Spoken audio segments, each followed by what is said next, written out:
Thank you all for coming here. I see a lot of familiar faces. You know, Kevin talked about the blockchain community, crypto community being very small, and it's true. Although there's so much more impact of that in media, the number of people who come in and participate and are developers are really small, closed group. So great to see a lot of familiar faces here. I'll be talking about my experience in the last few years in trying to find the perfect programming language for blockchain development. As a show of hands, how many of you are developers in the crowd? Okay. And how many of you are thinking of learning a language for blockchain development or thinking of coding in blockchain? Okay, that's even cooler. So I'll share my experiences there. I've spent the last 3-4 years playing around with different frameworks. And when you look at all of these together, so a blockchain project has 4 very essential properties that would make it successful. One is a blockchain is a series of transactions, or blocks of transactions, sequences of transactions. Each transaction verifies the one before it. So a framework or a language has to enable these complex transactions that can operate on data securely without any data loss. Secondly, blockchain is all about immutability. So transactions cannot be modified by anyone else. You can go in and change your own records even, or your friend's records. Then all blockchain projects depend on decentralization. So unlike other projects that require a central authority like a government or one organization's IT department, here it's a group of people working together, a group of computers working in concert. And that's the whole idea of decentralization. There's no central authority. And the transactions, however, what you do need are incentive mechanisms. Because all these participants who come in to a blockchain project and give up their time, programming resources, computer resources, they need to be incentivized in some form or another. Usually those rewards are in the form of mining or baking. And finally, everything depends on community. There's no central organization that says, you work on this, you work on that. It's a self-organizing community, typically. Even talks and events like this is around forming that community of developers, entrepreneurs, who can come in and initiate projects and figure out how to work together in building something. The analogy there is really blockchain's movement or moment is not even internet in the 80s, the decade before that. It's closer to the sending a man to the moon. So at that time, there were a set of technologies that people were piecing together. And the scientists working on these projects had to pick the perfect kind of language, the perfect infrastructure, because there was a lot at stake in these projects. There was, lives at stake here. There were lots and lots of capital behind it. The same thing with all the blockchain and cryptocurrency projects. And there were a lot of competing interests at that time, too. So same way, there are a lot of competing blockchain projects. So security and all that becomes very important.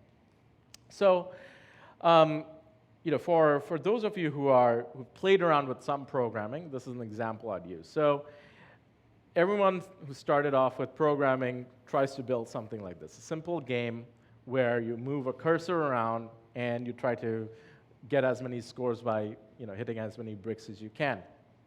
So even a game like this can be thought of in terms of transactions.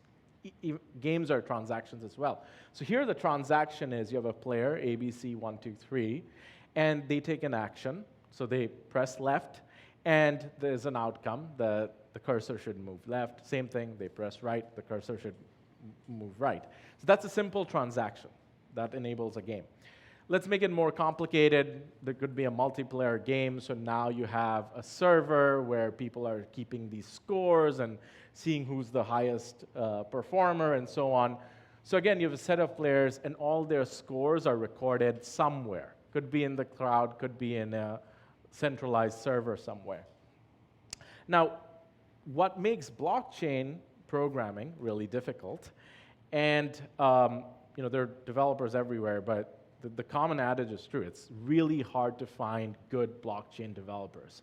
In fact, when I talk to my recruiter friends or even people who are trying to hire in the space, my own experience included, for every qualified blockchain developer, there are 10 open jobs who are scampering to try and hire them. So what makes blockchain development really difficult?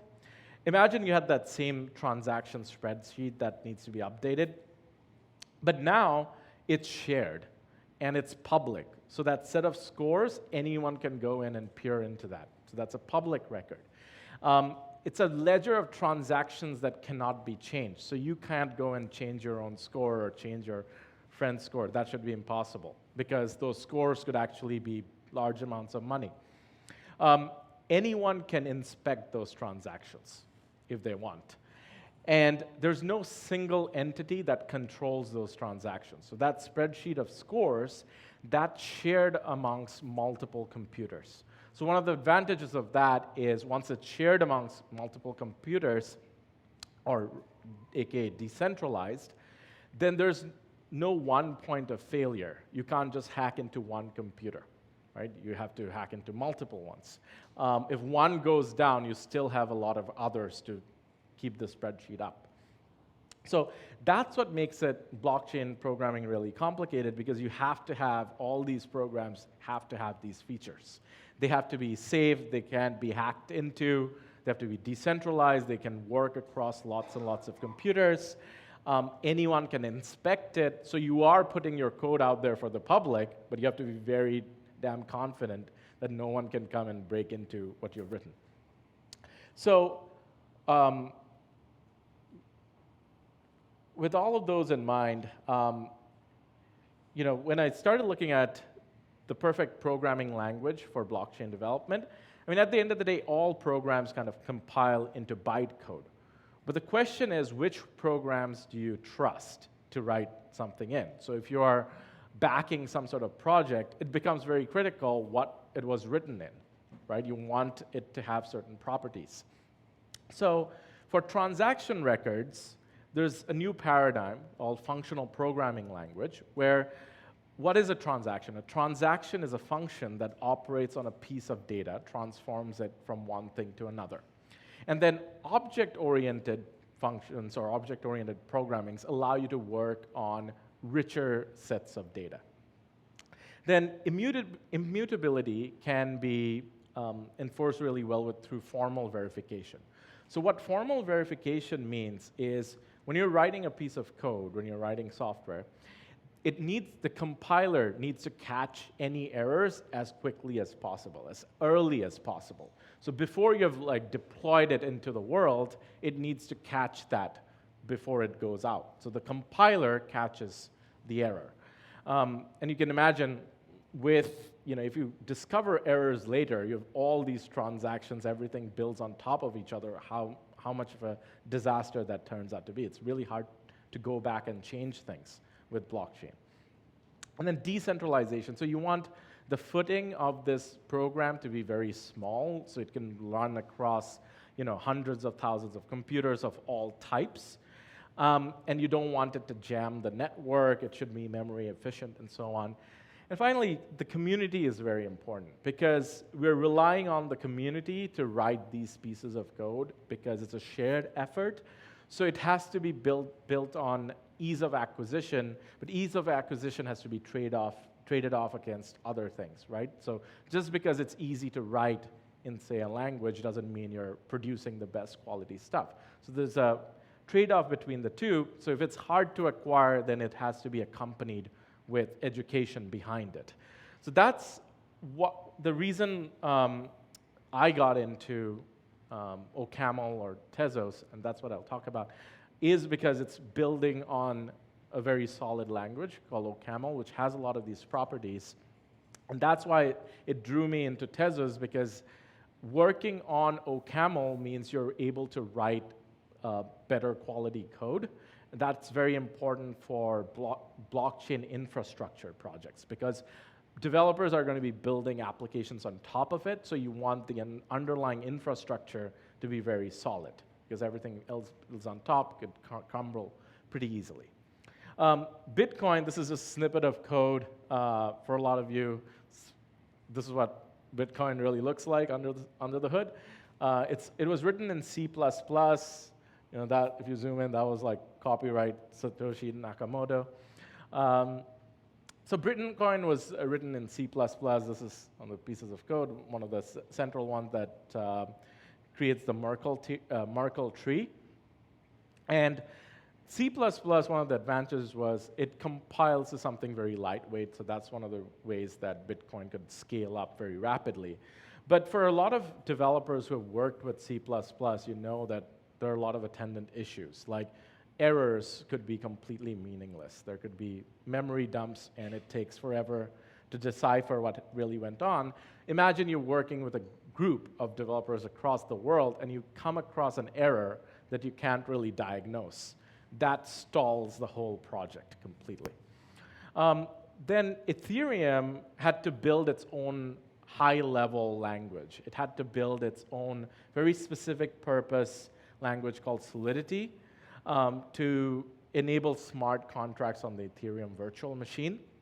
It was a high-level language, meaning, you know, you looked at the C++ code, which was very obscure. At least here with Solidity, you kind of understand what these variables mean. Like if, you know, function send this amount to that address. In a way, it's more human readable, or like, you know, you can kind of interpret a lot of that code. So going back to the choice of programming language, and this is for building a blockchain infrastructure, or if you're starting right now as a developer and you're thinking of different languages of choice and what to go for, the transaction records are very important because that's the core thing that every blockchain is encoding. There were these imperative programming languages like C, C++, Java. Their style, it's kind of like creating an assembly line. So in the assembly line paradigm, you have a car, so it comes in this assembly line, add a window, add a door, and so on. So it's those codes look very similar. If yellow, then beep for 1,000 times, right? But then these functional programming languages, they have existed for a really long time. Like Haskell, OCaml have existed since 70s, 80s. But they have existed in very obscure academic circles. They haven't really made their way into the mainstream. But that's changing a lot right now. The reason for that is more and more work is going into data manipulation. Like every company deals with data. And then when you're dealing with data, functional programming languages that treat functions as primitives are a lot easier to deal with, because data manipulation is just taking a piece of data and converting that. So when you run into an error, you can easily find the function that caused the error. Like you can go through the stack trace and find where that came about. So that's the reason why I prefer Haskell or OCaml. And then OCaml really brings in an object-oriented paradigm. So now you have classes and objects that allow these primitive data types to be more complex. So it kind of brings in the best of both worlds, so that's why I prefer going with OCaml for this. Immutability, again, the compiler should catch the error, especially for the blockchain project, way ahead of releasing that. Certain other languages like JavaScript, they are runtime compiled. So that's really good for certain things. Like if you're creating a web program, you just want to go out and release that program. If you catch an error, you tell people, hold up, just a second, let me go fix that code at the back end, and everything's good. It goes back to normal. But for a lot of projects that are very mission critical, so you know, Facebook, that's where in their parts of code that deal with a lot of transactions, they're changing a lot of that code to be written in OCaml. A lot of banks and hedge funds are also, like Jane Street Capital, they are the ones that adopted OCaml very early. Wherever there was a Wherever each transaction is super mission critical, that's where you see these languages that enable formal verification. People prefer that because you want to catch errors before they're out in the wild, which is why it's critical for blockchain. And then C, C++ for people who have worked on Bitcoin code, they've dealt with some of the frustration of core dumps, which again is a security flaw. A lot of hackers have been able to exploit those vulnerabilities. So another thing is if you find errors, it's easy for hackers to exploit those vulnerabilities to break into a system. So again, that's another reason why I preferred going with OCaml. And decentralization, talked about it. It has to be lightweight enough to run on lots and lots of computers without taking up too many resources.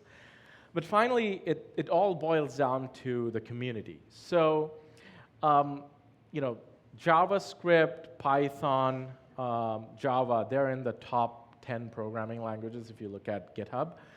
C, C++ is also in the top 10. Something like OCaml, even Haskell, is very obscure in comparison. So that's been a challenge, right? Especially it's a challenge for a project like Tezos. How do you involve more programmers, more developers into the Tezos community? Because at the end of the day, you have to rely on the developers to push the whole projects forward. It's great if there's a lot of investors, great if a lot of entrepreneurs enter it, but nothing actually gets made without developers. So that's kind of one of the major challenges. That doesn't mean that we choose a simple language just because there are more developers out there. But what that really means, it's really, I'm going to end with a call for more developers in OCaml, and then if you are an OCaml programmer, to look at blockchain projects in Tezos. So, and also if you're starting off in programming, don't be too scared away by, the initial features. There's a sharp learning curve, but there are a lot of rewards that come with learning a really hard language. So, thank you.